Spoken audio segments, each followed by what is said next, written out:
Mark Mitchell. Thank you, Mr. Speaker. I've noticed in the House over the last 2 or 3 weeks, Mr. Speaker, that the deputy leader of the New Zealand First has got very excitable about Rodney and Helensville, and I don't blame him because they're two great electorates, obviously. But he was talking about gangs, and I'm going to come back to gangs very shortly. But the other comment he made, and he said it a couple of times, was he was talking about the rise and rise of Winston Peters. The rise and rise of Winston Peters. So I wondered where this... Well, exactly, and I wondered where this came from, and so of course I used that fantastic tool Wikipedia to have a look, and I realised that he was putting together his own story for his leader. So if you have a look on Wikipedia, yeah, here it comes, yes, it's coming. The rise and rise of Michael Rimmer. The rise and rise of Michael Rimmer. This is a title of a satirical film about the influence of PR, spin and opinion polls in politics. So that was the first one. That's the first reference. That's the first reference in it. The second one, oh, it's going to get better, trust me. The rise and rise of Daniel Rocket. The rise and rise of Daniel Rocket. Now this one is a light-hearted entry in an American playhouse. It's about a man who really believes he can fly without the aid of machines. So I could see where this was going, right?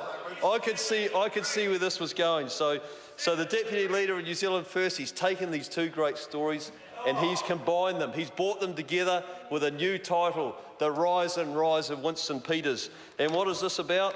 It's a title for a satirical film about a man who uses the influence of PR and spin to convince people he can fly without the aid of a machine.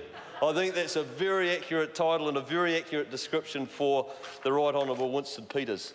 But I did want to come back to a very serious point, and that is we're talking about gangs.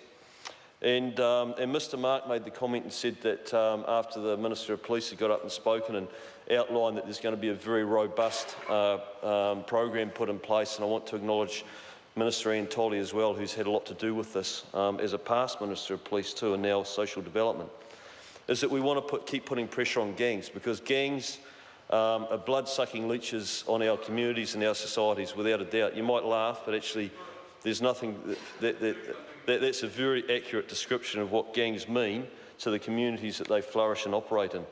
But he said that we hadn't been doing anything about gangs, so I wanted to give you an email that I received from one of the gang's two-bit flunky lawyers I received this Friday the 27th of February. So this is over a year ago. And what he says, I won't use his name, but what he says to me is this: could you please disclose all information in your power or possession about Wellsford Police using a cross-governmental approach? This will include correspondence, emails, reports, briefings, diary and meeting notes, and any other information, and please see my comments that they are taken out of the Hansard attached. Could you also please disclose all correspondence, emails or similar between you and your office and police about gangs generally and about the prohibition of gang insignia in government premises bill? This email came to me in somewhat maybe to try and intimidate. I mean, that's a common tactic used by gangs, isn't it? Intimidation.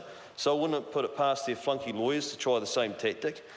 This letter came to me because there had been a concerted effort between central government agencies and local government to put pressure on the headhunters in Wellsford, to make sure that they were compliant with laws, to make sure we got rid of unsafe structures, to make sure that the correct signage was up. Because again, they put the signage up to try and intimidate and scare people, one of their classic tactics that they use. So I'd just like to point out, Mr. Speaker, that I received this email a year ago. The nice thing about it was this, is that it did take me a few days to respond because my email filter was working well and it went straight to junk mail, right? Yeah. So it did take a little while to actually dig it out, find it and respond to them.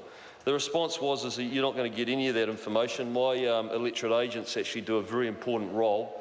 Their role is to support the constituents in my electorate and deal with their serious matters and make sure they get the support that they need, not to act as legal executives to a flea-bit gang lawyer.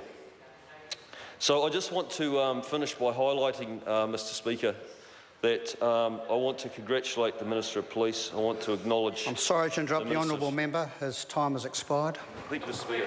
I call David Seymour.